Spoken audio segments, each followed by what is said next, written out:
The air in the gallery was thick with the scent of oil, paint, and time, a quiet hum of whispers weaving through the crowd. An old lady, her silver hair catching the flicker of chandelier light, stood frozen before a portrait, her trembling hands clutching a tattered scarf. Her eyes, wide with something deeper than awe, seemed to hold a secret the painting had unlocked. Eleanor Grayson, 78 years old, had not stepped foot in an art gallery in decades. Her life had been a tapestry of small, unremarkable moments, days spent tending to a modest garden, evenings knitting by a crackling fire, and nights haunted by memories she'd buried long ago. But today, something had pulled her here, to this crowded exhibition in the heart of the city, to stand before a canvas that felt like a mirror to her soul. The portrait was of a young woman, radiant and bold, her eyes alight with defiance and dreams. The brushstrokes captured the curve of her smile, the tilt of her chin, the cascade of dark hair that shimmered under an imagined sun. Eleanor's breath hitched as she traced the lines with her gaze, her heart pounding with a recognition she couldn't explain. The plaque beside the painting read, "Untitled, 1965, by Julian Voss." No name for the woman in the portrait, no story to anchor her to the world. Yet Eleanor felt as if she knew her laughter, her fears, her unspoken hopes. Around her, the gallery buzzed with pretentious chatter. Art critics in tailored suits dissected brush techniques, while young influencers snapped photos for their feeds. Eleanor, in her faded coat and scuffed shoes, felt like a ghost among them. She leaned closer to the painting, her fingers hovering just above the frame, as if touching it might bridge the gap between now and a life she'd left behind. "Do you like it?" a voice asked, soft but deliberate, cutting through the noise. Eleanor turned to find a man in his 50s, his face weathered but kind, with paint-stained hands and a disheveled suit. Julian Voss, the painter himself, stood beside her, his eyes searching hers with an intensity that made her stomach twist. She nodded, unable to speak, her throat tight with emotion. It's like she's alive," Eleanor finally whispered, her voice barely audible. "Like she's looking right at me." Julian smiled, but there was a flicker of something else in his expression, curiosity, perhaps, or recognition. "She was," he said. "A long time ago, she was very much alive." Eleanor's heart skipped. She wanted to ask who the woman was, why her face felt like a memory etched into her bones, but the words caught in her throat. Instead, she asked, "Why is it untitled? Doesn't she deserve a name?" Julian's gaze softened, and he tilted his head toward the painting. "Sometimes a name limits a story. I wanted her to be universal, for anyone who sees her to find their own truth in her eyes." Eleanor felt a pang in her chest, a mix of longing and fear. She wanted to tell him that this wasn't just any story, this was her story, or at least it felt like it. But how could she explain something she didn't understand herself? Instead, she said, "I'd like to keep it. The portrait, if that's possible." Julian's eyebrows rose, and a quiet laugh escaped him. "It's not for sale, I'm afraid. This one's personal." He paused, studying her face. "But tell me, why this one?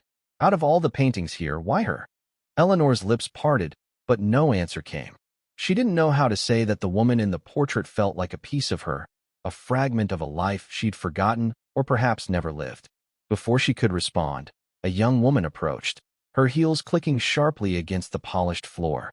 "Mr. Voss," she called, her voice bright and commanding attention. "The curator needs you for the press interview." Julian nodded, but his eyes lingered on Eleanor. "Stay," he said softly. "We'll talk more." As he walked away, Eleanor felt the weight of the moment settle over her. She turned back to the portrait, her fingers brushing the scarf around her neck, a scarf she'd worn for decades, its faded pattern a relic of another time.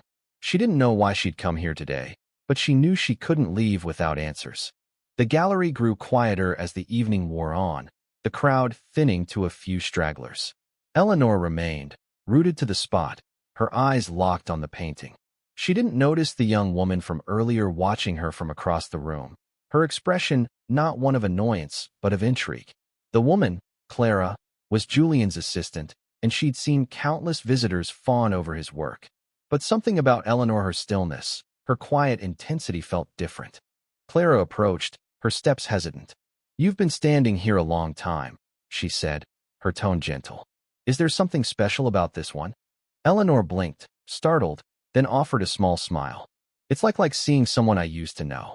Clara tilted her head, her eyes narrowing slightly. That's funny. Julian said something similar when he painted it. He said it was like capturing a ghost. Eleanor's breath caught. A ghost? Clara nodded, glancing at the portrait. He painted it years ago, when he was young. Said it was inspired by someone he met only once, but she left a mark on him. He never told me her name. Eleanor's hands trembled, and she clutched her scarf tighter. Did he say anything else about her? Clara hesitated, as if weighing her words. Just that she was unforgettable. Someone who carried a whole world inside her. She paused, then added, You remind me of how he described her. The way you look at the painting, it's like you're seeing more than just colors and shapes. Eleanor's heart raced. She wanted to ask more, to demand answers, but Clara's phone buzzed, pulling her away.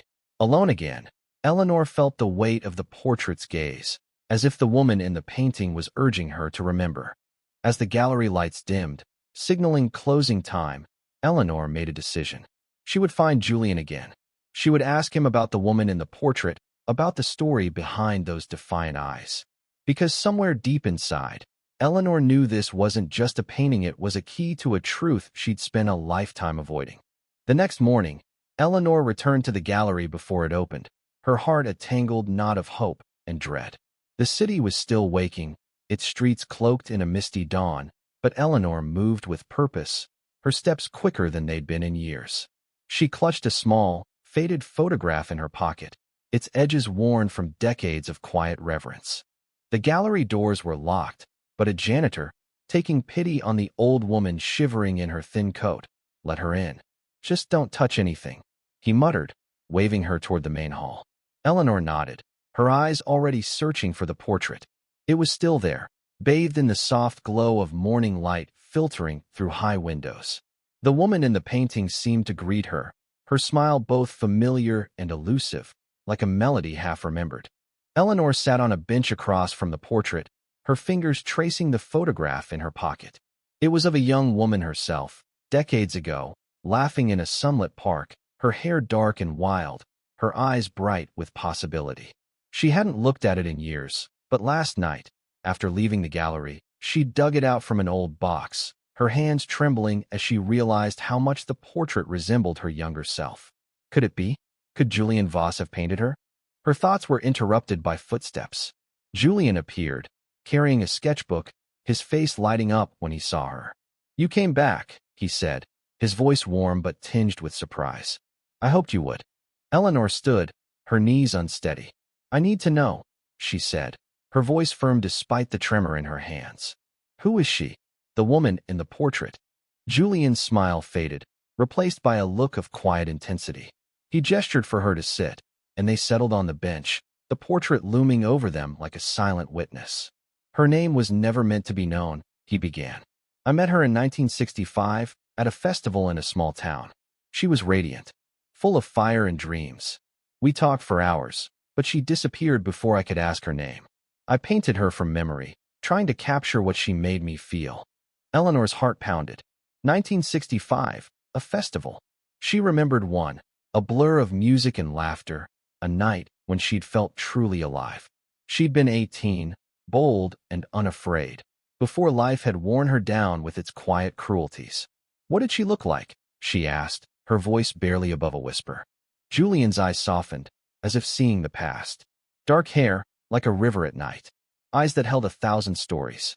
A smile that made you believe in second chances. He paused, studying Eleanor. You remind me of her. Eleanor's breath caught. She pulled the photograph from her pocket and handed it to him, her hands shaking. Julian's eyes widened as he studied it, his fingers tracing the young woman's face. This is you, he said, almost to himself. It's you, isn't it? Before Eleanor could answer, a new voice cut through the moment. Julian, you're needed at the front. It was Clara, the assistant from the previous night, but her tone was sharper now, urgent. She stopped short when she saw Eleanor, her eyes narrowing. You're still here, she said, not unkindly but with a hint of suspicion. Julian waved her off. Give me a moment, Clara. He turned back to Eleanor, his expression earnest. Tell me, were you there? At the festival? Eleanor nodded, tears prickling her eyes. I think so. I remember a night like that. A painter, young and kind, who talked about art like it could change the world. I never forgot him. Julian's face lit up, but before he could respond, Clara stepped closer, her gaze fixed on the photograph in his hands. Wait, she said, her voice trembling. That's my mother. Eleanor and Julian froze, the air between them electric with shock. Clara's eyes darted between the photograph and the portrait, her face pale. My mother was at that festival, she said, her voice barely steady. She told me about it before she passed. She said she met a painter who saw her, really saw her, in a way no one else ever had. Eleanor's heart sank. Could it be true? Had she misremembered her own past, or was the woman in the portrait someone else entirely? She looked at Julian, searching for answers, but he seemed as stunned as she was. Clara, Julian said gently, are you sure? Clara nodded, pulling a locket from her neck. Inside was a tiny photo of a woman who looked strikingly like the one in the portrait and like Eleanor's younger self. This was her, Clara said. Her name was Lila. Eleanor's world tilted. Lila. The name didn't spark any recognition, but the face did. She felt a surge of doubt, a fear that she'd clung to a memory that wasn't hers. Yet the connection she felt to the portrait was undeniable. I don't understand, she whispered. How can this be? Julian placed a hand on her arm, his touch grounding. Maybe it's not about who she was, he said. Maybe it's about what she represents. For you, for Clara, for me. Maybe she's all of us. Eleanor wanted to believe him, but the weight of Clara's revelation lingered. She looked at the portrait again, its eyes still pulling at her soul.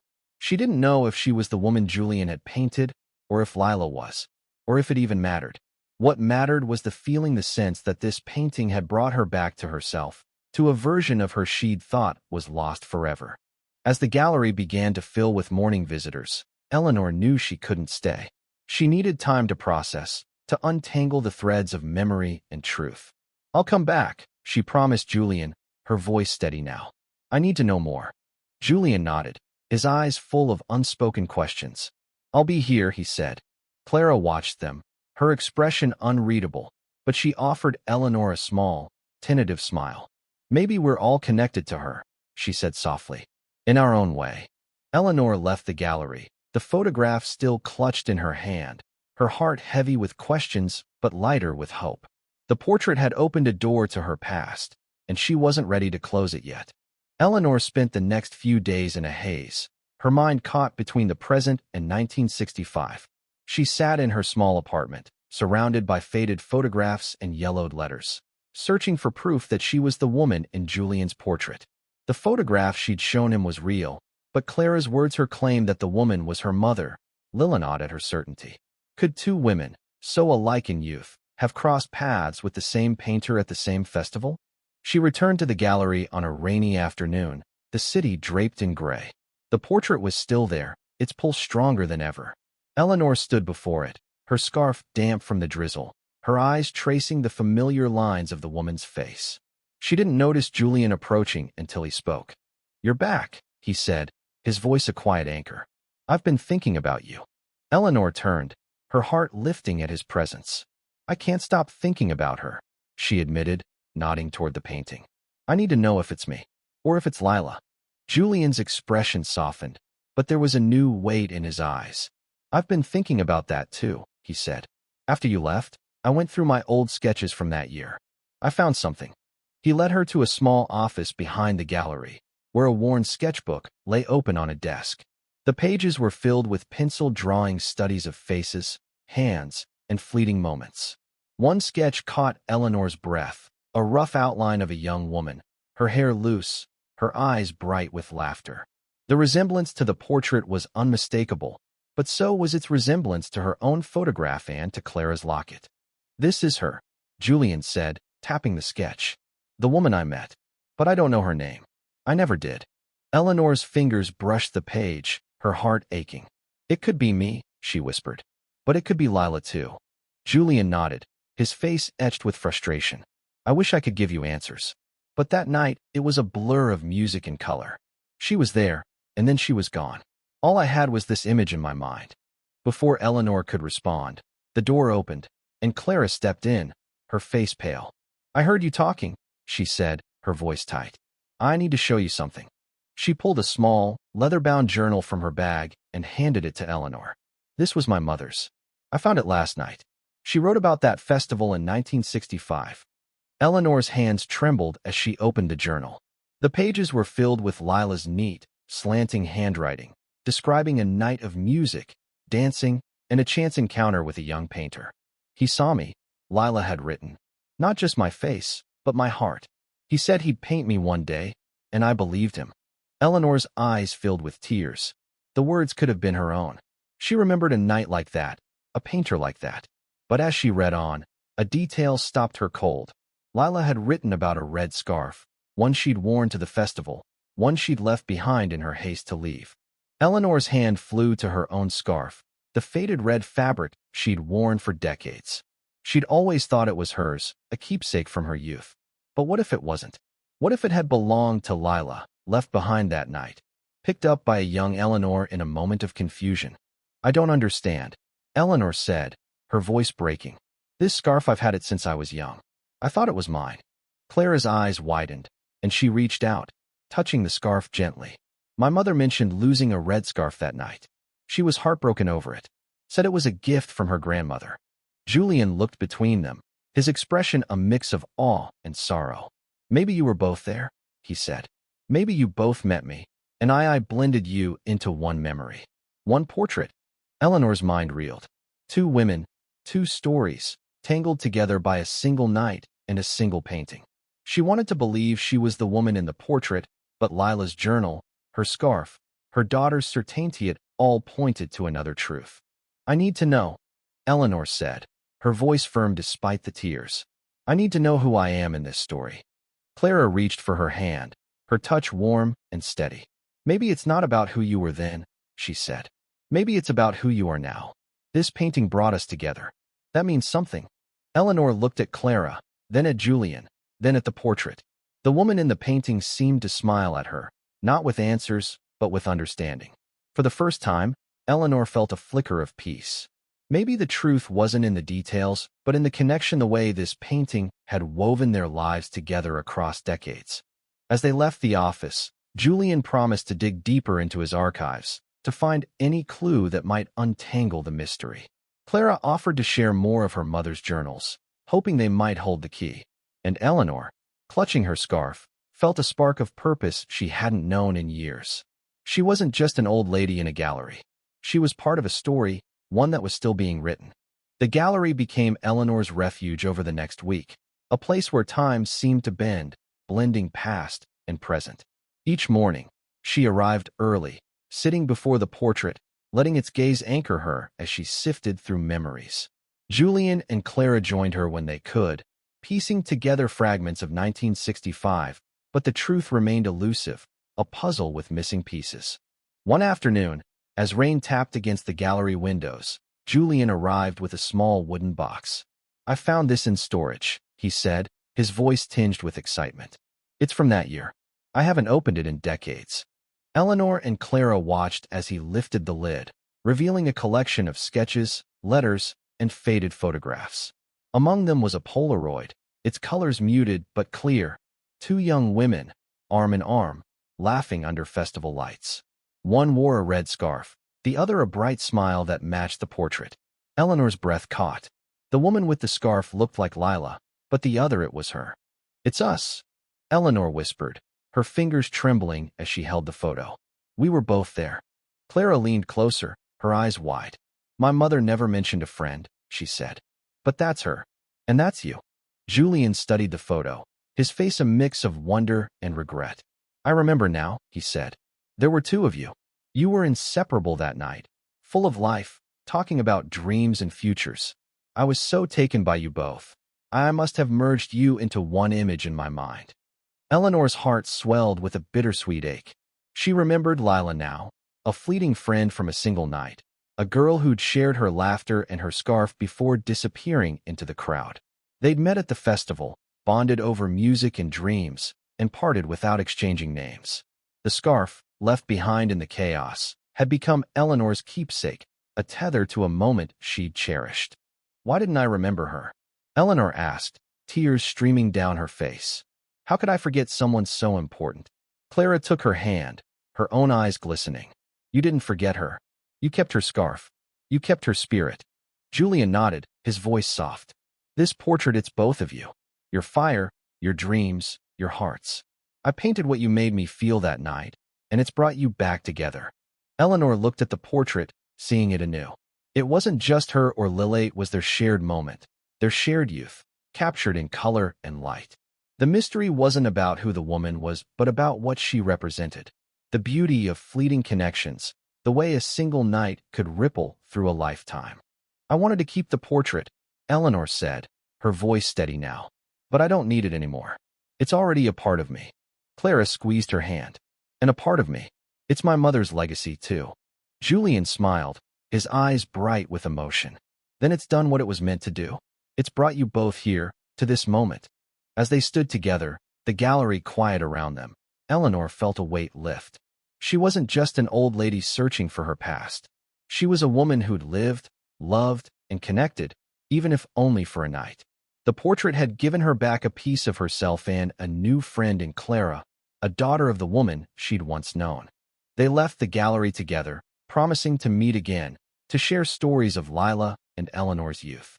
The portrait remained on the wall, untitled but full of meaning, a testament to the power of art to heal, to connect, to remind us of who we are.